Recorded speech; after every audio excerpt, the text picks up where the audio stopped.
Hello and welcome to NDTV 24/7. I'm Rohit Wellington. Let's begin with our top story. The number of deaths from dengue and other fevers in Uttar Pradesh has crossed 110. Firozabad in UP alone has seen more than 60 deaths.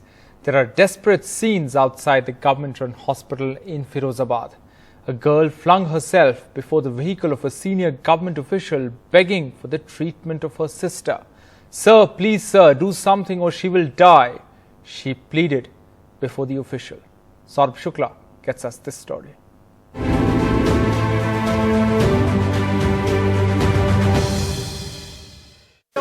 आपके stage पे treatment कराइए, आप जाएंगे नहीं? हटिए। क्या आप सही कि नहीं? तुम्हें यार। जय Mata Rani.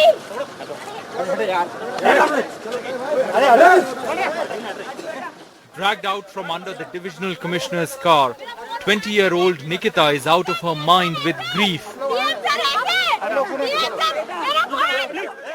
Her 11-year-old sister died of dengue before her eyes at the Firozabad Medical College. She says the child died because of incorrect treatment. उसके पेट में दर्द, वॉमिटिंग और हल्का सा फीवर था। यहाँ उसे पोटला चढ़ा के इंजेक्शन लगा के उसकी नसों में पानी भर दिया। आज उसका अल्ट्रासाउंड किया और अल्ट्रासाउंड करने के बाद जब उसकी हालत बिल्कुल स्ट्रेचर पर रखने की आ गई, तब उसे ऑक्सीजन लगाई जा रही है। According to the Firozabad Medical College, Nikita's sister's dengue was complicated. देखिए, अब किसी के यहाँ कोई डेथ हो जाए तो उस समय उसके लिए दुखद होता है। अब हर जने को इस दुख को सहने की, हर बंदे की क्षमता अलग अलग होती है, तो इसमें मैं कुछ नहीं कहना चाहूँगी। ये बीमारी थी ऐसी और उसके अंदर सीवियर कॉम्प्लिकेशंस थे। पूरी कोशिश करा बचाने का हमारी टीम ने, और बच्चे के साथ, उसकी बहन के साथ हुआ, इसके लिए हमें खेद है। 6-year-old Vaishnavi also died at the Firozabad Medical College on Wednesday. Now her grandmother is inconsolable.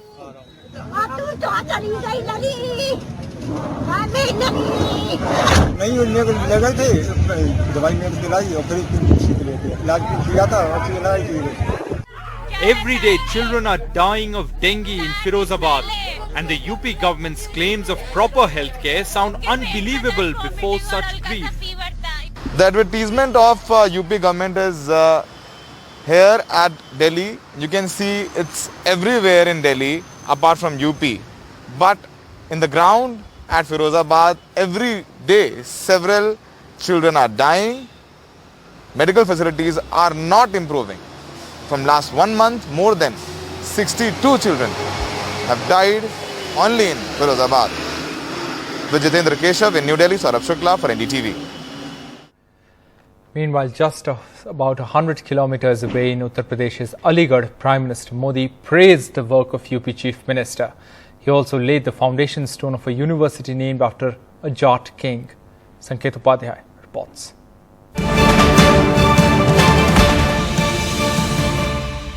Raja Mahendra Pratap Singh.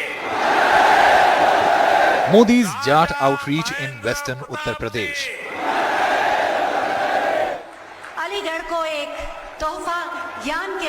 Laying the foundation stone of a university in Aligarh in the name of freedom fighter and Jat icon Raja Mahendra Pratap Singh.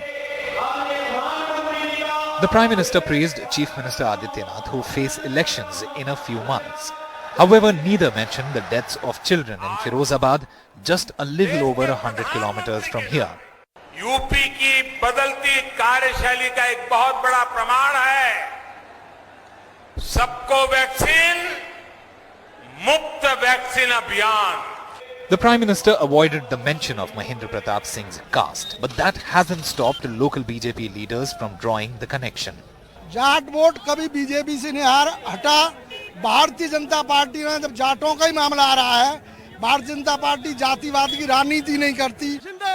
Just 9 days ago, this massive farmers' protest at Muzaffarnagar, also in western Uttar Pradesh, vowed to defeat the BJP in next year's UP Assembly elections.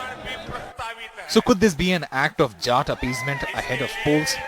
Here are some reasons why it could make political sense for the BJP. 9,000 crore रुपए निवेश किए जा रहे हैं। Jats are 17% of the population spread across western Uttar Pradesh. The Jat voting pattern decides who sweeps western Uttar Pradesh seats. In 2014, 2017 and 2019, the Jats backed the BJP. The farm law agitation is largely led by Jat farmers. The political fear is that Jats may vote against the BJP. There have been attempts to negate criticism by honoring a Jat icon. Yogi is key minister for sugarcane farming and prominent West Uttar Pradesh leader Suresh Rana says Jat pride and nationalistic incline will make BJP their natural ally. आदरणीय प्रधानमंत्री जी के एजेंडे में हमेशा किसान रहता है और किसान के हित में जो उन्होंने फैसले किए हैं वो किसान जानता है, किसान जागरूक है और यहाँ 15 से 20 लाख लोगों की उपस्थिति इस बात की गवाह है कि किस तरह से किसान आदरणीय मोदी जी, आदरणीय योगी जी के साथ मजबूती के साथ खड़ा हुआ है. However, the Samajwadi Party chief questioned if the BJP's commitment to Jat causes was genuine. इनको अब लोगों की याद तब आ रही है कि चूंकि वोट आ गया है, उसी जाट समुदाय के हजारों लाखों किसान आज सड़कों पर हैं. अपने किसान के और कृषि के हित हेतु उन पर भी बर्बर लाठियां चलाई गई. 100-200 से ज्यादा किसान शहीद हो गए, तो वो भी जाट समुदाय देख ही रहा होगा. With less than 6 months left to polls, the BJP plans a series of moves to outmaneuver the opposition and also address discomfort. The strategy seems very clear this time. While on the surface there is always talk of development, fixing caste equations seems essential for political survival. The question is, will it work? In Aligarh with Sanket Upadhyay, Osama Shah for NDTV. And Sanket Upadhyay also spoke with Sandeep Singh, a minister in the Yogi cabinet, and Kalyan Singh's grandson. Here's what he had to say. Kalyan Singh ji का उन्होंने बोला कि वो होते तो बहुत खुश होंगे, जहां भी होंगे वो खुश होंगे. आपको लगता है कि अलीगढ़ में उनकी ये सभा शायद बीजेपी के लिए एक बल दे सकती है बीजेपी को चुनाव में? देखिए, प्रधानमंत्री जी का जो आज उत्तर प्रदेश में हमारे अलीगढ़ जनपद में ये कार्यक्रम है, प्रधानमंत्री जी वैसे जब भी आते हैं कि उनका जो भी भाषण होता है वो हमेशा हम सब लोगों को बल देने का काम करता है, एक नई ऊर्जा देने का काम करता है. और आज का दिन खासतौर पे इसीलिए महत्वपूर्ण है कि आज हमारे अलीगढ़ जनपद को एक नया विश्वविद्यालय और डिफेंस कॉरिडोर का जो अलीगढ़ में एक नया हब बनने जा रहा है, इसका शुभारंभ किया गया है. और मैं समझता हूं कि इस विश्वविद्यालय के माध्यम से आज हमारे आसपास के जितने भी जनपद हैं और अलीगढ़ जनपद को एक नई पहचान मिलेगी और शिक्षा के जगत में एक नई, मैं समझता हूं जितने भी हमारे युवा हैं उनको एक नया अवसर मिलेगा कि बेहतर शिक्षा मिल सके उनको. और डिफेंस कॉरिडोर के भी माध्यम से जिस तरह से प्रधानमंत्री जी ने कहा कि अलीगढ़ के ताले जो अभी तक लोगों के केवल घरों की सुरक्षा करते थे, अब इस डिफेंस कॉरिडोर के स्थापित हो जाने के बाद से अब देश की सरहदों की सुरक्षा कर सकेंगे. तो आज का दिन मैं समझता हूं. संदीप भाई, आपको लगता है ये जो राजा महेंद्र प्रताप सिंह, उनको जो खोया हुआ सम्मान देने की जो बात की है प्रधानमंत्री ने, वो जिस समुदाय से ताल्लुक रखते हैं, आपको लगता है उस समुदाय को भी रिझाने की कोशिश की जा रही है? क्योंकि उसी समुदाय के बहुत सारे किसान धरने पर सरकार के खिलाफ बैठे हैं और उसका राजनीतिक खामियाजा भी शायद सरकार भुगत देती. तो आपको लगता है इसके राजनीतिक मायने हैं? देखिए, इस तरह को आप इसको जोड़ रहे हैं. मैं समझता हूं कि ये राजा महेंद्र प्रताप सिंह जी के नाम पे जब से इस यूनिवर्सिटी का प्रपोज कर दिया गया है, ये जो आंदोलन चल रहा है, इससे पहले से इस यूनिवर्सिटी को प्रपोज कर दिया गया था. कोविड से भी पहले इस यूनिवर्सिटी का नाम प्रपोज कर दिया गया था. तो कहीं ना कहीं इसको इससे जोड़ना गलत होगा. और राजा महेंद्र प्रताप जी को, जो कि उनका बलिदान था अलीगढ़ वासियों को, जो कि पिछली सरकारों में मैं समझता हूं कि भुला दिया गया, देशवासियों के भी संज्ञान में एक बार पुनः लाने के लिए हमारे नौजवान उनके बारे में जान सकें, एक बहुत ही अच्छी पहल की गई है कि उनके नाम पे इस विश्वविद्यालय का नाम किया गया है. उनका जो बलिदान था उसको हर एक युवा जाने. आज उनके जीवन से हम सब लोगों को सीख मिलती है, जिस तरह से उन्होंने अपना जीवन जिया. मैं समझता हूँ कि सरकार की बहुत अच्छी पहल है और एक विशेष समुदाय से अगर हम इसको जोड़ें तो इस तरह की हमारी भारतीय जनता पार्टी की सोच नहीं है. ठीक है संदीप भाई, बहुत बहुत धन्यवाद. The Aam Aadmi Party on Tuesday held a Tiranga Yatra in UP's Faizabad a day after multiple temple visits in its twin town Ayodhya, effectively kicking off the party's campaign for the 2022 assembly polls. Ayodhya, where a Grand Ram temple is being constructed, has become a top political destination ahead of the state elections just months away. A large crowd at this Aam Aadmi Party Tiranga Yatra in Faizabad, Ayodhya's twin town, led by Delhi Deputy Chief Minister Manish Sisodia and Rajya Sabha MP Sanjay Singh, who launched the Aam Aadmi Party's UP Assembly election campaign.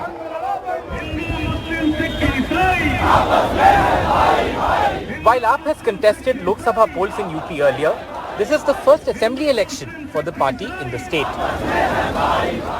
On Monday, both Sisodia and Singh visited multiple temples in Ayodhya, including the site of the under-construction Ram Temple. One of the party's main promises will bring true nationalism, taking on the ruling BJP's nationalist flank, and a first-ever Ram Rajya pitch too.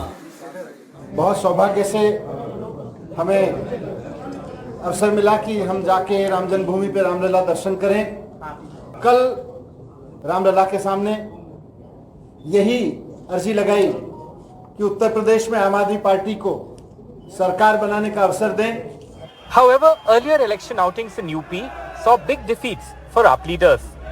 Delhi Chief Minister Arvind Kejriwal went up against Prime Minister Narendra Modi from Varanasi in 2014, and poet Kumar Vishwas lost to Rahul Gandhi in Amethi that year.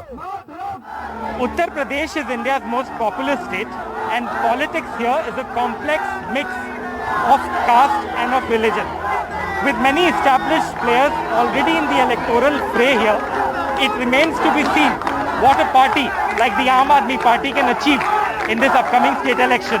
Ayodhya has been a historic place throughout times to come. This place depicts a lot of history. There's a lot of emotion and sentiments attached for all the Indians in general. Aam Aadmi Party believes in patriotism in its true essence. Ayodhya is a top political destination ahead of the 2022 election. But with more high-profile leaders joining in, the battle for each vote will become tougher and possibly thriller. With Pramod Srivastava and camera person Rajesh Gupta, this is Alok Pandey, NDTV. Will the United States be willing to join the India-led International Solar Alliance? In an exclusive interview to NDTV, US climate envoy John Kerry said that the final decision on US joining the Solar Alliance is likely in a matter of weeks. On the argument that India is now being asked to become a zero net carbon emitter, he said that we can address the climate crisis and develop at the same time. Would the US be willing to join the Solar Alliance? Yes, I think we're very much working through the details of that, and I would anticipate hopefully a final decision by President Biden somewhere in the next weeks even. Oh, really? As early as that? Well, certainly before we meet in Glasgow. Right. I think Glasgow's got to be the deadline on whether or not we're going to do that or not. Secretary, is India, in your view, keen to become a zero carbon emitter? Because it's problematic in a sense. India has always argued that, look, the United States has polluted, their economy has gained. China says till 2060 they won't be following any of this. So therefore, the question being asked over here is then why should India? How would you respond? Well, I know that's the question being asked, and I understand India's point of view on that. The problem is that Mother Nature does not measure whether it's Indian gases or China gases, measures the total amount. Yeah. And it's the total amount that we all have to deal with. No one country can reduce enough to solve the problem. And so, yes, there's a reason to be concerned about the fact that India is still developing. But the choice is not between developing and not developing, between developing or addressing the climate crisis. We can address the climate crisis and develop at the same time. And we can do it in a responsible way with many of the new technologies. Green hydrogen is something that I know India is very excited about, putting a lot of time into. We discussed it yesterday as well. Sure. And I think that it is one of the great possibilities. But we have to drive the costs of some of these technologies down. And all of us need to act, not because John Kerry or the United States say so, but because the world's best scientists, including scientists from India, are telling us we only have a short window of time within which to make decisions and implement them to avoid the worst consequences of the crisis. Now in some other news, the Delhi police on Tuesday claimed to have busted a terror module and said that 6 terrorists have been arrested from Delhi, UP and Maharashtra. According to the special cell of Delhi police, 2 of these terrorists had gone to Pakistan and had received trainings in arms and ammunition and were planning terror attacks in several states during the festive season. Delhi police के special cell को terror के खिलाफ मुहिम में एक बड़ी सफलता मिली है। एक मल्टी स्टेट ऑपरेशन में हमने 6 लोगों को गिरफ्तार करा है। खास बात इसमें यह है कि इन 6 में 2 आदमी ऐसे भी हैं जो कि पाकिस्तान में जाकर अभी इसी साल ट्रेनिंग कर वापस आए हैं। बिल्कुल स्पष्ट तौर पे देखा जा रहा है कि 2 अलग अलग टीमें बनाई गई थी। एक टीम थी जो कि अंडरवर्ल्ड के हवाले की गई थी, जिसे कि वहाँ पे दाऊद इब्राहिम के भाई अनीस इब्राहिम कोऑर्डिनेट कर रहा था। Right, time for a short break. Lots more on the other side. Stay with us. Welcome back. Apple has released iOS 14.8 to fix a vulnerability that can let the spyware at the heart of the Pegasus scandal infect devices without users even clicking on a malicious message or link. Rubina Mongia has the details. Like something straight out of a blockbuster spy movie, the Pegasus security loophole is perhaps the biggest spyware controversy in recent times. However, today Apple issued a new software update to fix the critical security flaw that allowed the installation of the Pegasus spyware without any user input and allowed governments the world over to spy on key individuals. Specifically, iOS 14.8 has been designed to fix the zero-click flaw in iMessage that allowed the installation of Pegasus spyware. The spyware allowed unrestricted access to iOS devices including messages, camera, microphone, phone calls and emails. The security flaw was discovered by research firm Citizen Lab after it was revealed that Pegasus was being sold by Israeli company NSO Group to a large number of governments. Citizen Lab identified the loophole and was able to obtain a sample of an infected phone belonging to a Bahraini activist. After identifying the vulnerability used by this exploit for iMessage, Apple rapidly developed and deployed a fix in iOS 14.8 to protect their users. In addition to iOS 14.8 for iPhones and iPads, Apple has also updated macOS Big Sur to 11.6 and the Apple Watch to watchOS 7.6.2 to plug the exploit. Apple claims that its next major update, iOS 15, will have further protections to prevent spyware attacks. Till then, all Apple users are urged to upgrade to the latest software to maintain the highest level of security on their iPhone, Mac or Apple Watch. Rubina Mungia, NDTV. And finally, the second season of the morning show is out on the 17th of September. The leading ladies of the popular show, Jennifer Aniston and Reese Witherspoon, spoke to NDTV's Rohit Khilnani. Great to see both of you. Wish this was in person, but maybe next time. Next time.